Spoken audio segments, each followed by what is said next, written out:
Welcome back to another episode of Shoulders Down. If you are watching us on YouTube, you'll see that we have a little bit of a different background setup. I figured that if I'm going to do this YouTube thing, I'm going to try to make it appealing visually. So we're playing around with it. If you are listening, then I want to remind you that we are now filming these podcast episodes for YouTube. So if you're someone who wants to watch the episode instead of just listen, you can head over to YouTube and type in Leah Kern RD, or you can head to the link in the show notes of this episode and you can click the link to my YouTube channel and you can subscribe and join us over there.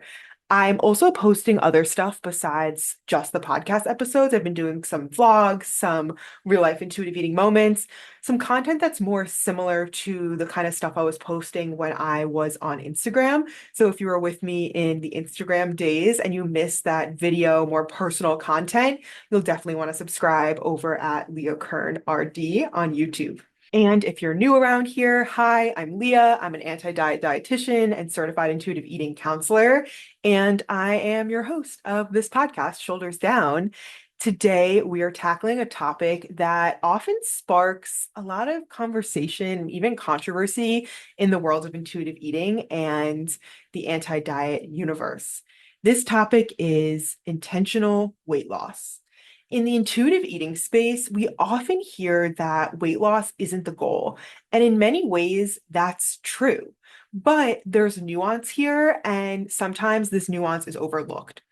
It's easy for the message to come across as judgmental towards those who do desire intentional weight loss. And that's not what I believe we should be doing in conversations about intentional weight loss. Because the truth is, desiring intentional weight loss is completely valid, and we need to acknowledge the very real reasons why someone might desire intentional weight loss. We ultimately live in a society that still places a disproportionate amount of value on smaller bodies. For many, weight loss isn't just about appearance, it's often tied to the experience of weight stigma, cultural oppression, and the desire for greater social acceptance. And of course, that's such a human desire to want to be accepted in society. As a non-diet dietitian, I am committed to never shaming or judging anyone for wanting to change their body size. Every person deserves the right to body autonomy to make decisions about their body without judgment. However, I also think that we need to have honest conversations about what those decisions mean and what the research actually says about intentional weight loss. Personally, I'm sick of seeing non-diet dietitians in thin bodies wagging their finger at people for desiring intentional weight loss without acknowledging, again, the very valid reasons why a person in a larger body might desire weight loss. Things like weight stigma, cultural oppression, things like not being able to feel like you're welcome in the world because seats don't accommodate you or clothing stores don't accommodate you. All of these extremely valid reasons. And as a non-diet dietitian who holds unearned thin privilege, and I say unearned because body size has so little to do with personal decisions and so much more to do with things out of our immediate control, like social determinants and genetics. Who am I to tell someone that they shouldn't, under any circumstances, attempt to manipulate their body size? Because I don't have lived experience navigating the world in a fat body, I'll never fully know the pain of systemic weight stigma. As a non-diet dietitian, I believe that my role, my responsibility is to provide education, tools, and space for my clients to make informed, empowered choices about their bodies. So, if you have ever felt conflicted because you want to start intuitive eating, but you also can't deny that you have a desire to lose weight, today's episode is for you. In this episode, we'll start with talking a little bit about my story briefly with what my desire for intentional weight loss looked like at the start of my intuitive eating journey. We'll talk about the question of whether or not you can even start an intuitive eating journey if you have the desire to lose weight. We'll talk about how to hold the desire for intentional weight loss while working on your body image. We'll talk about how to use the desire for weight loss to get more information and to figure out what's underneath. We'll also get into this idea of body autonomy and informed consent around pursuits of intentional weight loss. And finally, we'll talk about the body grief concept and how that plays into this conversation. So we'll start with a little bit about my story. Because I have been on an intuitive eating journey myself, I like to give some context about my story when it's appropriate. So as I said, I will share my story with the massive disclaimer that I recognize that I hold unearned thin privilege. And at all points in my story, I've been different weights, but even when I was in a bit of a larger body, I still held unearned thin privilege, which meant that I didn't face systemic oppression based on my body size. Even if I personally struggled with my body image, I wasn't dealing with the added layer of systemic oppression based on my body size. So in my story, when I first heard about intuitive eating, it's a little hard for me to remember, honestly, to really dig deep in my brain and think about the headspace I was in at that time because it's coming up on 10 years for me since I learned about intuitive eating and since intuitive eating transformed my life. But from what I remember, I was in such a desperate place to feel better with food. I felt so out of control with food. It was absolutely taking over my brain space. It was making it hard to enjoy social events because I always felt so preoccupied with food. Special events were always taken over by feelings of feeling yucky because I would binge every time. And it was just really consuming my mind and my body. My body felt yucky and bloated, and I had a lot of digestive issues because of a lot of binges. So when I learned about the intuitive eating framework, I was so desperate to feel physically better and mentally better that I think the desire for weight loss, I was able to kind of push it to the side and accept that intuitive eating meant not pursuing intentional weight loss because I wanted to feel better so badly with my relationship with food and my mental health related to my relationship with food. Now, this doesn't mean that when I started intuitive eating, I was like, okay, great. I'm totally fine with my body being the way it is. And even if I don't lose weight, that's great. I definitely had a little bit of what a lot of my clients share they experience, which is like, okay, I want to do this intuitive eating thing, but like low key, I hope it leads to weight loss. I definitely had some of that going on. But what happened is, as I started experiencing the benefits of intuitive eating, as I started getting more of my brain space back, as I started to be able to stop when I was full and to not binge when my favorite foods were around, as I started to have these milestones with intuitive eating, I was clenching on less and less tightly to the desire for intentional weight loss because the quality of my life had improved so much without my body size changing that I was just so happy with that. And of course, the desire for weight loss would come in spurts of like, if I had a special occasion where I had to wear a nice outfit or somewhere in a bathing suit, or if I was on my period and I felt bloated and that was making me desire weight loss even more in those specific parts of my cycle, whatever. The desire would come up, but it was not nearly as strong because I physically felt so much better. I was able to kind of be like, okay, whatever. Like, I'm just so much happier now that I feel better that I didn't feel as strongly pulled to intentional weight loss. And again, I want to recognize and own that I did not face extra systemic barriers because I was in a body at that time that I was going through my intuitive eating journey that had the unearned privileges of being straight size, meaning not facing the extra systemic oppression that so many folks deal with because of the weight stigmatizing society that we live in. So that's pretty much all I feel called to share on my story. It's not linear, over the years. I've had seasons where I feel more fussy over my body and I feel like more distress around my body size and the desire to shrink my body becomes louder. But in general, the magnitude and the frequency of that kind of body image distress around wanting to lose weight has gone down and down and down over the years, not in like a completely straight line going down, but in general, that's been the tune, just as I've been practicing intuitive eating for longer and longer and longer. I'm able to recognize how many benefits it brings and have more acceptance around this is how my body's going to look. And even if it doesn't change, I'm so glad that I feel so much better around food. And that's really sort of outweighed the desire for intentional weight loss. That's a little background on my story. Again, I feel like I could always say so much more, but I have an episode dedicated to my story, which I will link in the show notes. It's called My Story, in parentheses, The Whole Saga Unfiltered. So you can head to the show notes slash description below and grab that episode if you're wanting to hear more about my personal story. The next piece we're going to go into here is answering this question of, can you do intuitive eating if you still desire weight loss? I have had clients come to me, or potential clients come to me, saying they want to do intuitive eating, but they feel like they can't if they still are desiring weight loss. I remember this one time I had a discovery call with a potential client, and she was like, she was telling me how she had a discovery call with another dietitian, and that dietitian really made her feel like you can't do this program if you even have an inkling of a desire to lose weight.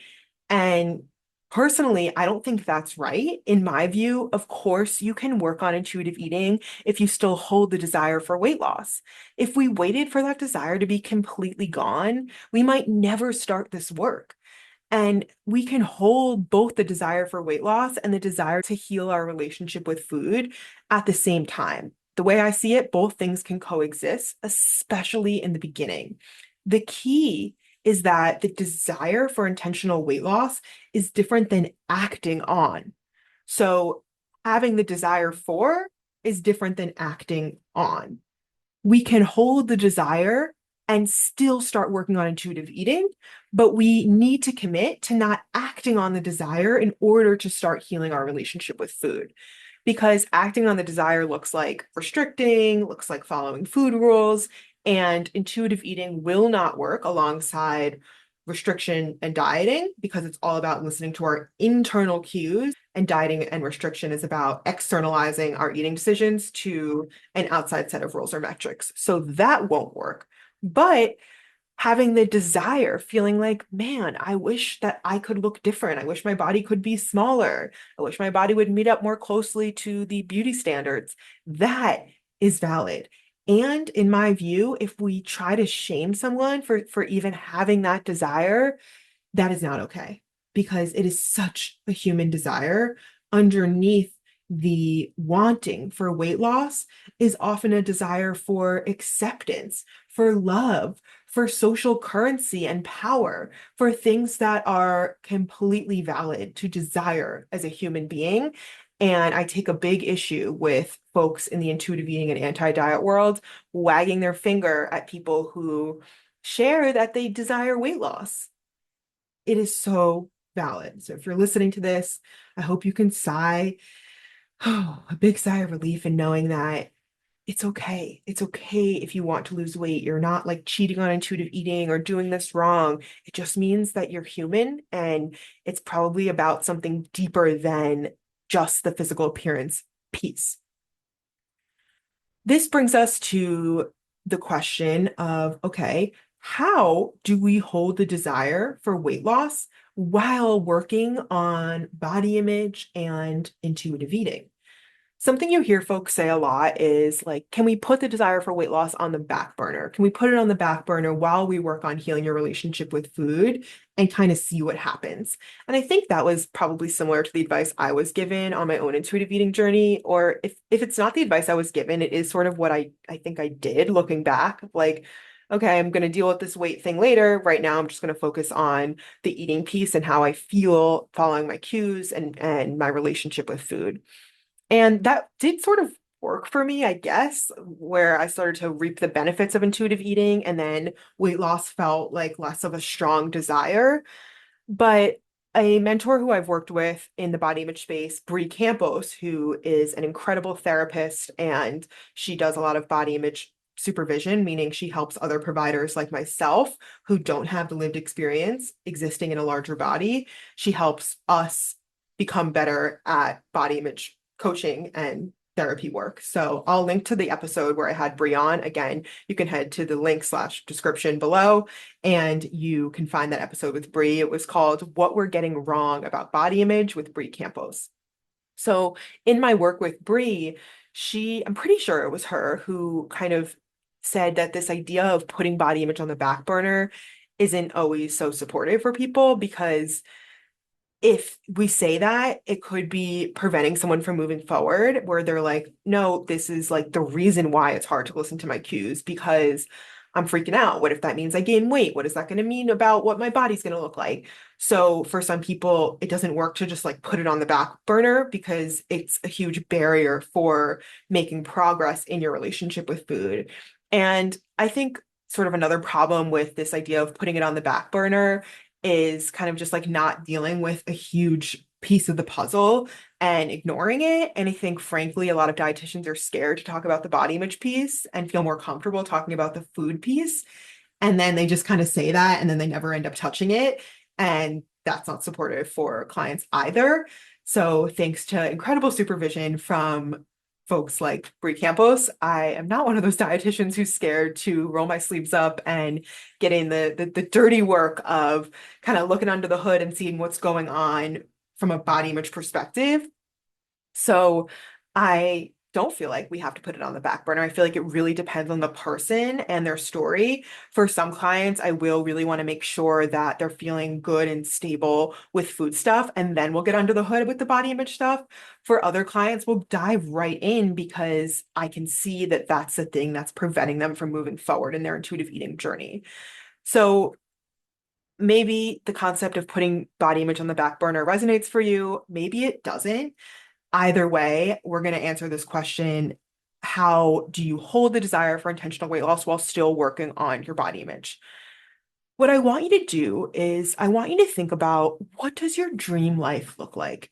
If you live to 100, God willing, what do you want to look back on your life and be able to say? Do you want to look back on your life and be able to say, she was thin, she perfectly matched up with the beauty standards of her time? Or do you want to look back on your life and be able to say that you lived deeply, you had beautiful connections and abundant love and lots of laughter and play and silliness and fun and adventure? What do you want to be able to say when you look back on your life? This can be a helpful way to put the desire for intentional weight loss in perspective. Because if we're living in the here and now, the desire can feel so strong and like it's like absolutely necessary to have a beautiful life. But when we look back and think about ourselves when, again, God willing, we make it to 100 and we're at the end of our life, that can allow us to really put the desire for intentional weight loss in perspective on a macro level amongst other things that are important to you. So once you answer that question, that is your guiding light. That's your North Star. This, what does my dream life look like? What do I want to be able to say about the way that I lived at the end of this ride on planet Earth in this vessel? And my guess is if you're here and you're listening to this, you probably want to be able to say more of the kinds of things about the kind of life you lived and not the way that you looked living your life in terms of physical appearance. Another way to work on holding the desire for weight loss while still moving through body image and intuitive eating work is to use a tool that I call the and statement. Now, the and statement is a framework for kind of walking yourself through an internal dialogue to help you honor that more than one reality can be true at once. If you're a client of mine or if you've done my course, you know that the and statement is a really central tool that I teach because it's just so important to acknowledge that more than one reality can exist at once. And in the beginning of your intuitive eating journey, there's going to be more than one reality existing at once. You don't go from being enmeshed in diet culture and hating your body to one day, poof, I love myself. I have perfect acceptance. This is the way my body looks, and that's okay. And all foods are equal. That's bullshit. You're not going to have like a 0 to 100 mindset switch like that. You're going to be in this middle ground for a while where you're like, okay, I'm desiring intentional weight loss. This is valid. And I'm open to the reality that maybe I can find peace with my current body. Or something that sounds like, I'm desiring intentional weight loss, which is valid. And I'm working on unlearning the toxic diet culture beauty standards that I've internalized over the years. Something like this honors that, yeah, you are desiring intentional weight loss right now, and that's valid. And we're also working on unlearning and creating new neural pathways. If we just try to say, something like, I can find peace with my current body without that first piece of validating, like, yeah, I am desiring weight loss. What happens is we don't have as much buy-in energetically because our brains are kind of like, error message does not compute. I don't buy it. I don't buy that, I can find peace with my current body. Our brains won't buy it because it's too big of a leap. So we need to honor that we're currently wrestling with this idea and we're still holding this other idea that weight loss feels so important and so necessary to lead the life that we want to live. And that is so valid. And can we also hold or start to kind of flirt with these other ideas of like, what if it's possible to find peace with your current body? Or, what if it's possible to unlearn toxic beauty standards that we've internalized? So the and statement has a few key parts. I just gave some examples of how it's used, but to break it down for you, the parts of the and statement are to identify how you're feeling. In this case, I'm feeling like I want to lose weight. And the second step is to validate, which is as simple as saying it's valid to feel this way. The third step is using the word and, which again is key because it's honoring that more than one reality can exist at once. We use the word and instead of the word but because the word but discounts everything that came before it. And that's not what we want to do. We want to honor that both of these things are true. And then the fourth step is to use a reframe. So something like, I'm open to the reality that maybe I can find peace with my current body. Or again, I'm open to the reality that maybe I can unlearn some of these toxic beauty culture ideals that I've internalized. Something that we're working on or something that we're trying to create this new neural pathway, the more supportive body image, acceptance, intuitive eating aligned pathway. That's what comes on the other side of the and statement. So when it comes to this question of how do you start working on body image and intuitive eating when the desire for intentional weight loss is there, we've talked about a few tools so far. We talked about looking back on your life. At the end of your life, what do you want to be able to say about the way that you lived? And that's a tool for putting the desire for intentional weight loss in perspective. We talked about the and statement. A third tool I want to give you here is to think about what else do you want? You might want intentional weight loss, sure. And what else do you want? Because I promise you that's not the only thing you want if you're here listening to this. So the other things that you want might be things like, no more binges, food freedom, having more presence, more mental real estate, feeling physically better in your body. There's all these different things that you might be desiring alongside intentional weight loss. And when we hold these other desires and when we can identify these other desires, again, it makes the desire for intentional weight loss hold less weight. And I'm going to show you a really cool visual that I like to show my clients. If you're listening to this podcast and you're not watching on YouTube, I will try to verbally explain it the best I can. So what I'm going to do right now is I'm holding a blue pen, and this blue pen represents the desire for intentional weight loss. And right now, I'm only holding this blue pen and I'm gripping it very tightly. This is what often happens before you start intuitive eating work, when you're in diet culture. The desire for intentional weight loss is really strong, and we're grabbing onto it really, really, really tightly. And that's the only thing that it feels like matters. When we start doing intuitive eating work and we start answering this question of what else am I desiring? What are my other whys behind doing this work? When we start doing that, we start kind of adding other metaphorical pens or literal pens if you're watching on YouTube. So now I'm adding a green pen, and this green pen represents I'm desiring no more binges. And now I'm holding a pink pen, and this pen represents I'm desiring increased mental real estate and more presence. And now I'm grabbing a black pen, and this black pen represents feeling physically better in my body.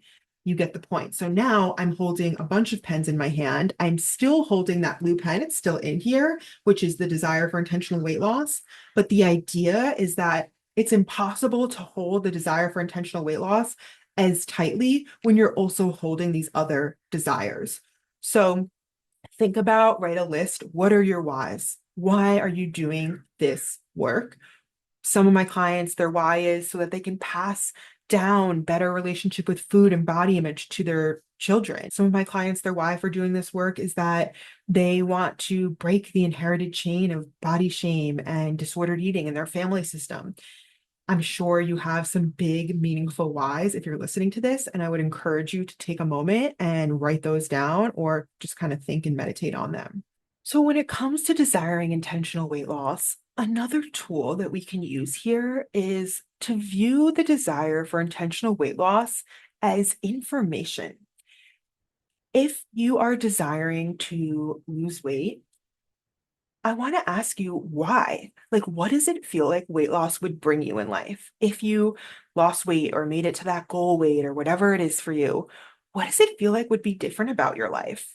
When I ask clients this question, they often answer with things like, I don't know, I would be happier, or I'd have more romantic opportunities, or I would feel more fulfilled, all the different answers. And again, it's valid to think this way because this is what we're sold, in like weight loss commercials or ads in newspapers or whatever it is. It's always these people that look like so happy and in love and fulfilled. And also, by the way, there they are being skinny and meeting the standard beauty ideals. So this causes us to link in our brains, oh, being thin is a way to get happiness, love, connection, fulfillment, whatever it is. When the reality is, those things can be correlated, but they're not causated. So there are plenty of people in thin bodies who meet all the beauty ideals who are not happy, fulfilled, who don't feel like they have a meaningful romantic connection or whatever it is. And the reverse is true too, right? There are folks in larger bodies or who don't meet the standard beauty ideals who have fulfillment in life and beautiful connections and joy and all the things. So dismantling this idea that manipulating your body size has to happen in order to have the thing that you want in life. So if we think about it, if you ask the question, what does it feel like losing weight would bring me? And whatever your answer is, say it's increased connection. That's good information that you're desiring increased connection. But here's the thing, you don't need to have weight loss in order to have increased connection. If you're desiring increased connection, we can take steps to get that in your life, regardless of whether or not your body changes. You can start, seeking out more social opportunities or working on getting closer to the people you already have in your life, having them over for dinner, coffee, or game night, or whatever it is. The question of what does it feel like weight loss will bring you is a really beautiful indicator of what you're actually desiring in life. And we can go right there to the thing you're desiring instead of trying to use weight loss as this middle ground, which, spoiler alert, weight loss doesn't even guarantee connection. And maybe, I'm not going to sit here and ignore that weight loss might not open up more romantic opportunities or, I don't know, more social currency for job opportunities or something like this. But the question that we then get into is at what cost? At what cost does pursuing intentional weight loss come in your life? And we'll get into that in a second. So, even if pursuing intentional weight loss does lead to more romantic opportunities, are those the kind of people that you want to be with? Are those the kind of potential romantic partner candidates that would feel aligned with your values? The kind of person that's only going to give you the time of day if your body looks a certain way. And I know you might be listening to this and being like, I don't blame them, right? Like attraction is beyond our control or something like this. And sure, there's validity to that. And then we come back to this question of, okay, but at what cost? At what cost are we going to try to gain this increased power or increased social currency? Because the cost of pursuing intentional weight loss is significant. And we'll get into that in a second. But to wrap up this piece, I want you to remember this question of what do I believe would change about my life if I lost weight?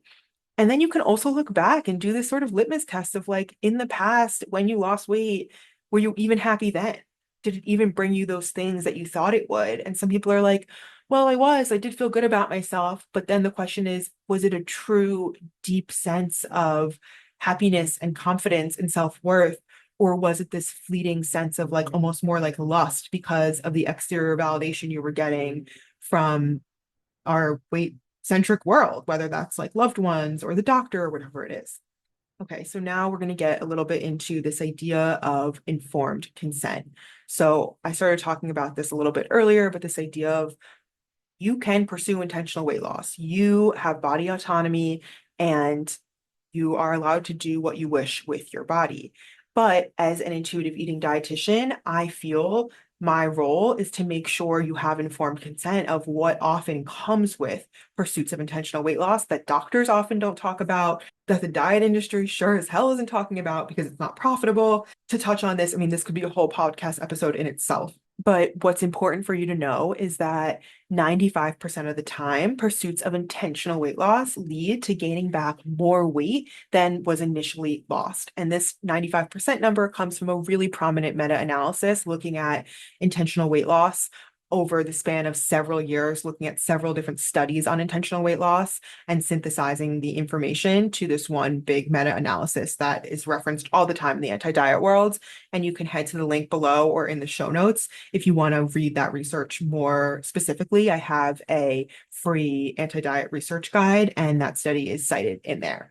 So what does this mean? If 95% of the time when pursuing intentional weight loss, folks will gain back more weight than initially lost. This is called weight cycling, when you lose and gain, sometimes also called yo-yo dieting.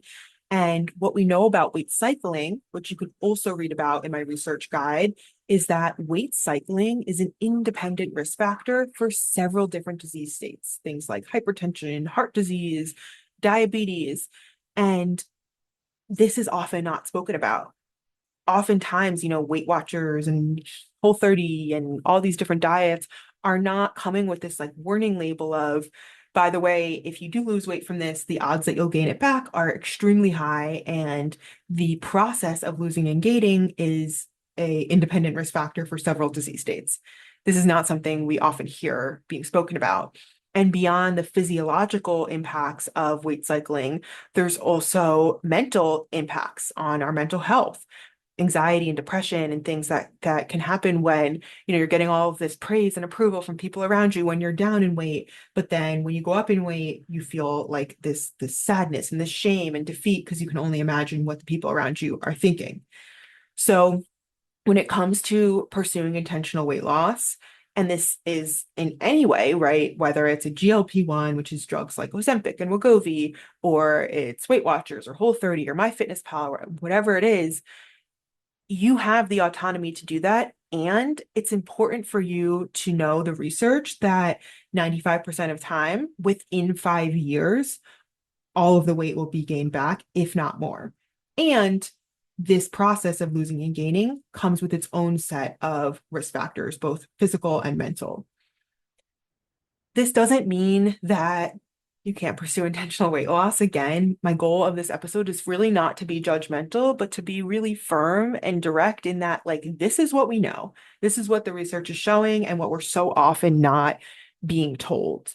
And also, pursuing intentional weight loss is one of the greatest predictors for weight gain. So the irony here of, right, like you're trying to shrink yourself, but you're, in the end, it will 95% of the time lead to gaining more weight back than initially lost. And for the people listening being like, wait, what about that 5% though? Like, what if I could be that 5% who maintains the weight loss? For that 5%, that kind of unicorn population, there's a lot of different things that could be happening there. But ultimately, for folks who are able to maintain intentional weight loss, and there's a difference between intentional and unintentional, those folks often it's coming at a high cost of, social isolation and rigidity and lots of space in their brains taken up by food and food thoughts, low energy levels, decreased sex drive, poor mental health, all of these things that can happen as a result of chronic dieting and restriction. So for the last piece of this episode, I want to talk about, okay, if we are answering the question in this episode, can you desire intentional weight loss and still do intuitive eating work? And we're saying, yeah, you can. And then we talk about informed consent of whether or not you're going to decide to do that and what comes with the choice of deciding to pursue intentional weight loss. If you're sitting here and you're like, well, I don't want to do that because I don't want to end up weight cycling. I don't want to end up messing my body up even more in terms of like screwing with my metabolism, screwing with my brain from this weight cycling. Then we're left being like, okay, so how do we deal with existing in a body that we don't feel happy with? If we still want intentional weight loss, how do we reconcile that? And here I call on the framework of body grief, which again comes from Brie Campos, who is the body image therapist and provider I have done a lot of supervision with and mentioned earlier in this episode. She talks about, well, if you desire intentional weight loss, but you decide you're not going to pursue it, this is where body grief work comes in.